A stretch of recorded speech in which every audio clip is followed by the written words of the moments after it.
mosquito Aedes aegypti tem essa capacidade de causar a morte mesmo no primeiro episódio. A questão do mosquito é que ele é, na verdade, um bioterrorista alado. Ele tem condições de carregar vários vírus, o Zika vírus, chikungunya, febre amarela, maiarovírus e outros vírus que ele pode carrear.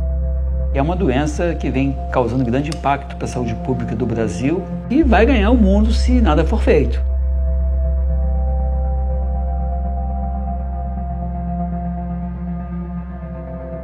Introducing the Mosquito Killer Billboard. A billboard powered with a technology that attracts and kills the Aedes aegypti mosquito. This is how it works.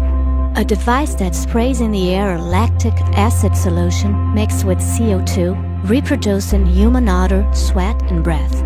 The combination of these two substances attracts mosquitoes from a distance of up to 2.5 kilometers. Fluorescent lights increase this attraction, making it easier for the insect to approach the trap. As the Aedes fly around 4 feet high, we've installed the capture mechanism in the base of the display. The mosquitoes that are captured by the device get stuck inside the display until they die dehydrated. The entire project and technology was made available in a website under the Creative Commons Agreement, so any city in Brazil or around the world can replicate it for their own good.